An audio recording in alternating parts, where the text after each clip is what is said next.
de la rencontre entre Emmanuel Macron et le président ukrainien dans les minutes qui viennent.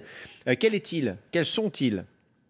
Ah, l'enjeu est absolument capital parce que du fait de la possibilité de débloquer la situation en Ukraine orientale dépend la possibilité demain, par demain je veux dire dans les jours, les semaines et les mois à venir, d'ouvrir une négociation beaucoup plus large sur la sécurité et la stabilité sur l'ensemble du continent européen.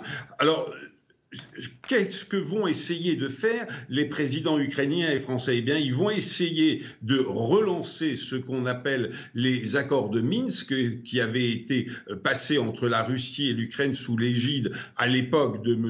Hollande et de Mme Merkel. Et ces accords qui n'ont absolument pas été dénoncés, qui sont toujours reconnus par toutes les parties, ces accords n'ont pas été appliqués, tout simplement parce qu'il n'y avait aucune confiance entre la Russie et l'Ukraine, puisque la Russie finançait les sécessionnistes et que du coup les Ukrainiens ne voulaient pas passer à l'application de ces accords. Alors, est-ce qu'on va y arriver?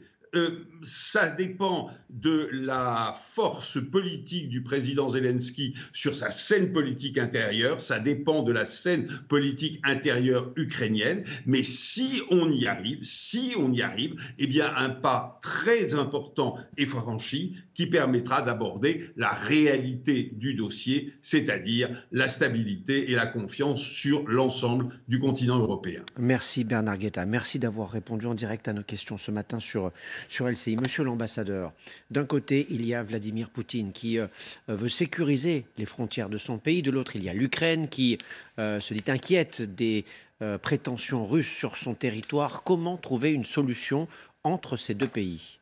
Je crois, comme Bernard Guetta l'a dit, il faut appliquer les accords de Minsk. Et donc, dans le cadre du format Normandie, donc Ukraine, Russie, France, Allemagne, on a jusqu'ici un peu patiné pour des raisons de confiance. Je crois que c'est très bien décrit. En fait, jusqu'à présent, il faut le dire, les Ukrainiens n'en voulaient pas de cet accord qu'ils considèrent avoir signé en état de faiblesse après une défaite militaire. Et les Russes ne voulaient pas faire non plus beaucoup d'efforts, mais les Russes demandaient l'application intégrale de l'accord, alors que les Ukrainiens essayaient d'inverser les termes de l'accord, en demandant l'évacuation d'abord de toutes les forces étrangères, le désarmement des rebelles, la récupération de la réintégration de l'autorité ukrainienne dans le Donbass, avant de procéder aux réformes constitutionnelles prévues par l'accord de Minsk. En fait, on va essayer de régler ça. Une fois qu'on aura réglé ça, comme le dit excellemment Bernard Guetta, on a en partie neutralisé le cœur du problème. Et à ce moment-là, on va pouvoir traiter sérieusement de l'équilibre global de sécurité en Europe.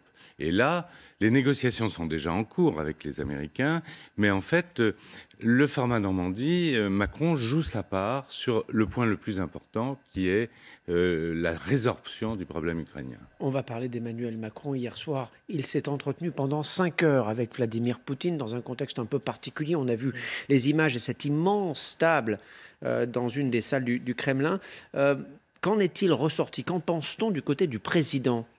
Vous avez vu cette table, hein, c'est 5-6 mètres de distance entre les deux présidents. Donc ça, on l'a vu à l'image, comme la conférence de presse où on a senti, c'est vrai, de la nervosité, j'allais dire presque dans chaque camp, le camp français et le camp russe. Alors, juste pour rappel, le avant, ça c'était des confidences qu'Emmanuel Macron lui-même avait livrées à Marie Chantrey, qui était dans l'avion présidentiel à destination de Moscou. Je ne crois pas au miracle spontané, a dit Emmanuel Macron. Attention à la moindre erreur, à la moindre chose non maîtrisée.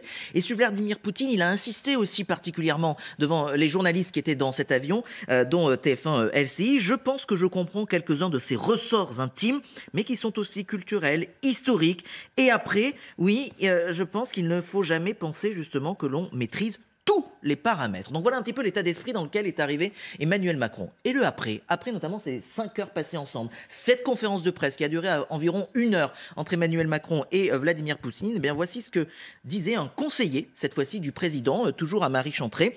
Et selon lui, eh bien, Emmanuel Macron n'avait pas face à lui hier soir eh bien, le même Vladimir Poutine qu'il avait eu au fort de Brégançon. Là, c'était un président russe beaucoup plus raide, beaucoup plus dur selon l'entourage du président Emmanuel Macron, qui insiste insiste, l'importance d'aller le voir et une rencontre utile. Ce sont les mots employés par l'entourage du président. Pour la petite anecdote, même si je trouve que c'est assez parlant sous le symbole, après la conférence de presse et avant de se séparer, eh bien Vladimir Poutine a offert du champagne à Emmanuel Macron. Ils ont trinqué peut-être ensemble. C'est j'allais dire, un geste assez rare, nous dit-on, dans l'entourage du président de la République. Et quant au président français, avant de rentrer à l'hôtel, il s'est arrêté quelques minutes vers 2 h du matin sur la place Rouge pour un petit débrief avec ses conseillers. Voilà le avant, pendant, après. Et je